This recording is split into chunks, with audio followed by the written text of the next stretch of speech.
Madame, mademoiselle, monsieur, bonjour. Connecté au site du guichet unique du commerce extérieur à travers l'adresse www.gus.gouv.ci, nous avons ce matin à faire la formation sur le module e-forex dans l'aspect autorisation de change. Pour ce faire, nous allons nous connecter en tant que trader entre notre login et notre mot de passe et cliquer sur le bouton connexion. Redirigez sur la plateforme à travers le lien transaction et la flèche pointant vers le bas. Nous allons rechercher le module objet de notre formation. Nous sommes redirigés sur la page de recherche. À l'extrême gauche, dans l'aspect Forex Opération, nous avons 4 liens. Créer autorisation de change avec DVT, dossier virtuel de transaction commerciale, dont est issue la FDI. Créer une AC avec la DAU, la déclaration en détail. Créer un engagement de change et rechercher une autorisation de change et un engagement de change. Sur cette page de recherche, à travers les différents critères que sont le type de demande basé sur département en charge, code banque domiciliation, numéro de déclaration, statut, référence DVT, zone géographique et autres critères pourraient permettre à l'opérateur connecté de pouvoir rechercher aisément les dossiers de son entreprise en cliquant sur le bouton en bas de page rechercher. Il est donc redirigé sur l'ensemble des dossiers de son entreprise. Il pourrait donc visualiser ce dossier avec l'icône œil ou modifier, soumettre et mettre à jour ces dossiers avec l'icône crayon. Revenons sur notre entreprise de création d'une autorisation de change avec le DVT. Nous allons alors cliquer sur le lien créer AC avec DVT. Nous sommes redirigés sur la page de création de l'AC avec DVT. 3 boutons nous sont proposés. Le bouton vérifier, afin de vérifier si nous avons renseigné tous les champs obligatoires. Le bouton soumettre, nous permettant de transmettre le dossier une fois renseigné à la banque ou au ministère traitant, et le bouton fermer nous permettant, n'est-ce pas, d'abandonner le dossier en cours.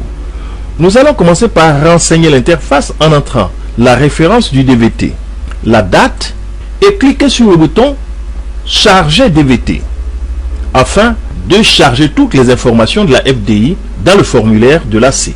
Cliquons sur le bouton charger DVT. Cela étant fait, nous avons chargé les informations du DVT. Onglet par onglet, nous allons vérifier les champs qui n'ont pas été impactés et renseigner ces champs. Commençons par l'onglet en tête. Le code banque, nous choisissons la SGBCI. N'ayant pas d'observation particulière à l'adresse de notre banque, nous ne renseignons pas le champ observation. Passons à l'onglet entité. La nationalité, Côte d'Ivoire, donc nationalité ivoirienne, tous les autres champs sont renseignés. Le champ opération exécution, nature de l'opération. Nous avons à peu près 6 possibilités au niveau de la nature des opérations. Importation effective, la marchandise est effectivement en Côte d'Ivoire.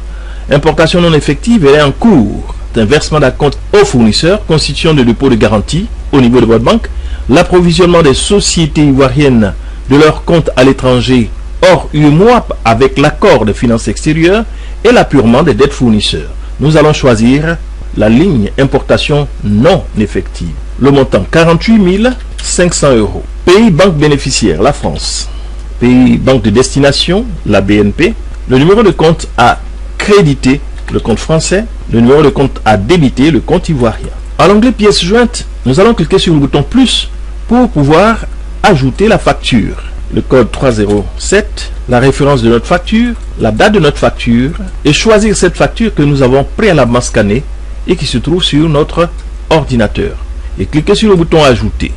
À l'onglet requête de notification, pour l'instant aucune action n'ayant été posée sur le module, nous n'avons aucune information à ce sujet. Une fois tous les onglets renseignés, nous allons procéder à la vérification afin de voir si nous n'avons oublié aucun champ obligatoire. Et cliquons pour ce faire sur le bouton vérifier. Nous avons un retour d'information du système. La vérification du document est réussie et sans erreur. Nous allons alors cliquer sur le bouton soumettre. Ce faisant, nous avons un pop-up de confirmation. Êtes-vous sûr de vouloir soumettre cette demande? Nous cliquons sur le bouton oui. Un retour d'information. Nous avons un pop-up avec l'opération soumettre effectuée, la référence de notre demande, la date de la demande, le type de demande, la nature de l'opération, le code transitaire, la référence du DVT, la date du DVT. Nous cliquons sur le bouton OK. Ce faisant donc, notre dossier est au statut soumis. Remarquez que nous avons un brouillon de notre autorisation de change qui est apparu dès l'instant où nous avons, n'est-ce pas, soumis. Nous avons le brouillon de l'autorisation de change. Revenons donc à notre opération afin de nous déconnecter et permettre à l'agent de la banque, la SGBCI en l'occurrence, de pouvoir traiter ce dossier. Nous nous déconnectons en tant que déclarant. Déconnecter en tant que déclarant, nous allons nous connecter en tant que banque. Et cliquer sur le bouton connexion. Rediriger sur la plateforme, nous allons rechercher le module objet de notre formation. Nous sommes redirigés sur la page de recherche. Quel est le type de demande que nous avons? Il s'agit d'une autorisation de change. À quel statut? Au statut soumis. Nous allons donc en bas de page cliquer sur le bouton rechercher et être redirigé sur les différents dossiers de notre entreprise. Ce faisant donc, nous nous retrouvons en première ligne avec notre dossier LAC au 9/06/2020, le DVT 96. Trois icônes nous sont proposées. L'icône œil pour consulter notre dossier, l'icône crayon pour pouvoir suspendre ou rejeter le dossier. Cliquons sur l'icône crayon pour pouvoir visionner, n'est-ce pas, les deux boutons que sont la suspension et le rejet. La suspension et le rejet permettent à l'agent de la banque ou à l'agent du ministère de soit suspendre le dossier, auquel cas l'opérateur ayant soumis apporterait des informations complémentaires selon la requête qui lui aurait été faite. Si l'agent de la banque utilisait le bouton rejeter, le traitement du dossier prendrait automatiquement fin. Alors, nous n'allons pas suspendre et revenir sur notre dossier pour pouvoir domicilier, approuver donc notre transaction. Nous cliquons donc sur le bouton approuver. Avant cela, nous insérons la référence de la banque, l'enregistrement au niveau de la banque, RF, et nous venons cliquer sur le bouton approuver. Nous avons un pop-up de confirmation. Êtes-vous sûr de vouloir approuver cette demande? Nous cliquons sur le bouton oui. En tant que banquier, nous avons, n'est-ce pas, l'opération approuvée effectuée, la date de la demande et les informations sur le DVT. Nous cliquons sur le bouton OK. Notre statut est passé à partiellement approuvé. Dans l'ordonnancement, nous avons déclaré opération soumettre effectuée, le nouveau statut est soumis. SGBCI Bank, opération approuvée effectuée, le nouveau statut est partiellement approuvé. Nous allons alors nous déconnecter en tant que banque pour être, n'est-ce pas, agent des finances extérieures. Nous nous déconnectons et nous allons nous connecter en tant qu'agent des finances extérieures. Et cliquons sur le bouton connexion.